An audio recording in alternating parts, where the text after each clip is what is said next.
نحمدہ ونصلی علی رسولہ الکریم اما بعد فاعوذ باللہ من الشیطان الرجیم بسم اللہ الرحمن الرحیم۔ آج کی اچھی بات کے ساتھ السلام علیکم ورحمۃ اللہ وبرکاتہ۔ عزیز سامعین، رسول اقدس صلی اللہ علیہ وآلہ وسلم کو معراج کی رات جنت کی سیر کرائی گئی اور جہنم بھی دکھائی گئی۔ نبی کریم صلی اللہ علیہ وآلہ وسلم ارشاد فرماتے ہیں کہ جب میں نے جنت میں جھانکا، جنت کو دیکھا، تو اس میں سب سے زیادہ تعداد ان لوگوں کی تھی جو دنیا میں درد مند، تکلیف دہ زندگی گزارتے ہیں، جو بہت مفلس ہیں۔ جنت بھری ہوئی تھی ایسے لوگوں سے۔ اور جب میں نے جہنم میں جھانکا، جہنم دکھائی گئی، تو اس میں نے سب سے زیادہ تعداد عورتوں کی پائی۔ جہنم بھری ہوئی تھی عورتوں سے۔ آپ سے پوچھا گیا کہ جہنم میں عورتوں کی تعداد اتنی زیادہ کیوں تھی؟ آپ نبی کریم صلی اللہ علیہ وآلہ وسلم نے ارشاد فرمایا کہ یہ وہ عورتیں تھیں جو دنیا میں اپنے شوہروں کی ناشکری کرتی تھیں۔ حدیث میں رسول اقدس صلی اللہ علیہ وآلہ وسلم نے ارشاد فرمایا، کسی انسان کے لیے کسی انسان کو سجدہ کرنا جائز نہیں۔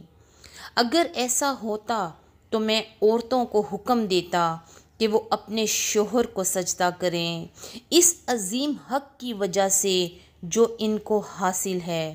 اگر میں کسی کو حکم دیتا اور کسی دوسرے انسان کو سجدہ کرنے کو کہتا تو میں بیوی کو حکم دیتا کہ وہ اپنے شوہر کو سجدہ کرے۔ اللہ اکبر کبیرہ۔ عزیز سامعین، ایک مومنہ معروف میں اپنے شوہر کی اطاعت شعار ہوتی ہے۔ وہ ہمیشہ اس کا احترام اور اس کو خوش کرنے کا جتن کرتی رہتی ہے، اور بس یہی چاہتی ہے کہ اس کا شوہر ہر وقت خوش رہے۔ اگر وہ غریب ہو تو وہ شکوہ نہیں کرتی کہ وہ اس پر زیادہ خرچ کرنے سے قاصر ہے۔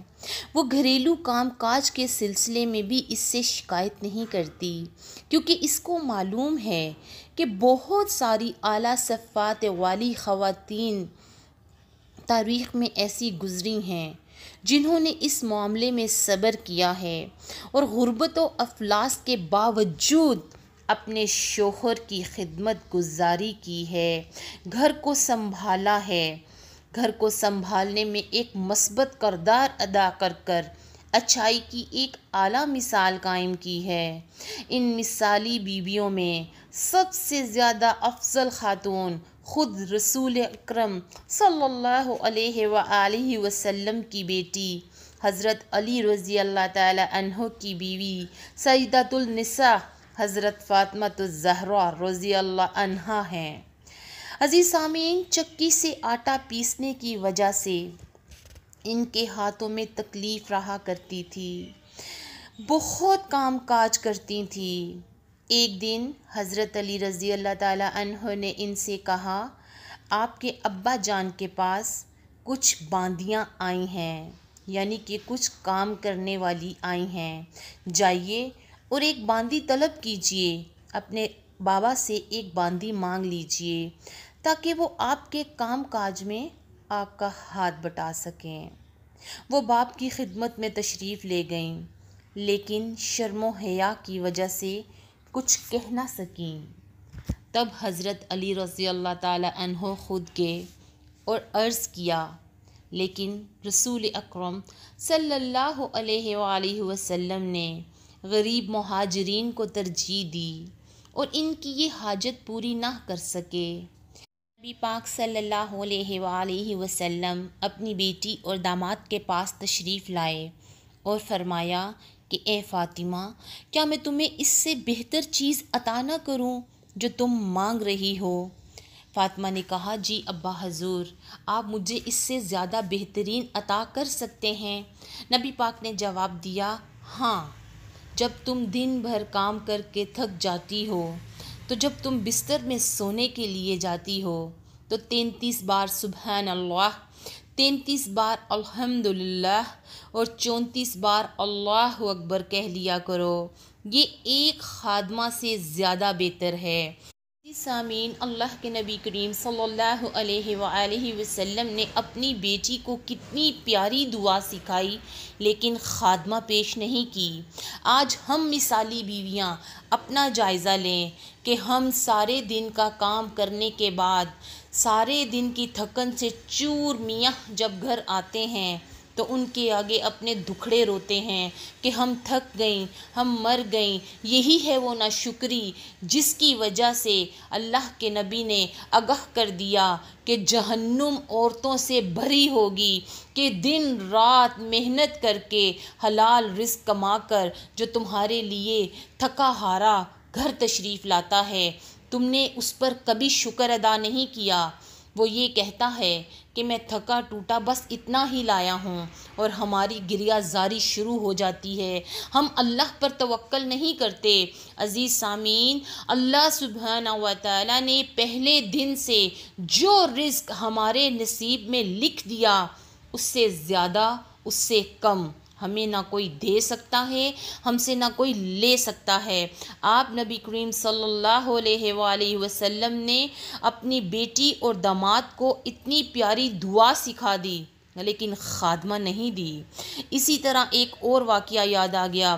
حضرت اسماء بنت ابی بکر رضی اللہ عنہ اپنے شوہر حضرت زبیر رضی اللہ عنہ کے پاس گھر کی دیکھ بھال کرتی تھیں، ان کی خدمت کرتی تھیں۔ ان کے شوہر کے پاس ایک گھوڑا تھا جس کو کھانا پلانا اور چلانا پھرانا سب کچھ وہی کرتی تھی۔ پاکیزے کی مرمت، روٹی پکانا، باغ سے سر پر کھجوروں کی گٹھلیاں ڈھو کر لانا جیسے مشقت کے سارے کام خود کرتی تھیں، لیکن کبھی اپنے شوہر سے گریہ زاری یا ناشکری نہیں کی تھی کہ یہ میرے کام نہیں ہیں، یہ میں نہیں کر سکتی، میں تھک جاتی ہوں، تم کماتے کیا ہو، تمہارے پاس تھا ہی کیا۔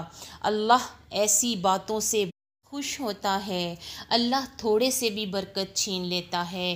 عزیز سامعین، ہمیشہ ایک بات یاد رکھیں، مثالی بیوی وہی ہوتی ہے جو ہر حال میں شوہر کے دیے پہ صبر شکر کرتی ہے، اللہ پہ توکل رکھتی ہے۔ اللہ سبحانہ و تعالیٰ اس کے کھانے پینے اٹھنے بیٹھنے کو عبادت میں شمار کرتا ہے۔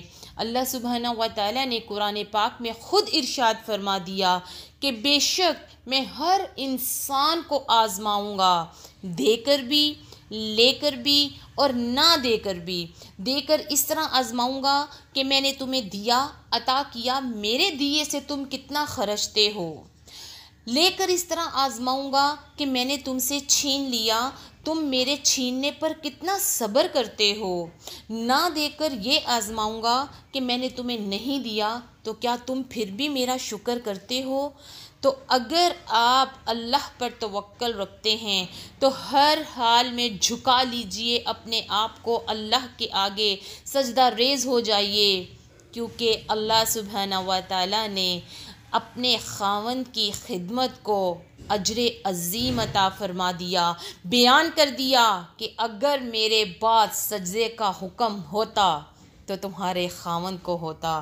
ہم دن رات بھی اپنے خاوندوں کی خدمت کریں تو ان کا شکر ادا نہیں کر سکتی، بات بہت لمبی ہو جائے گی۔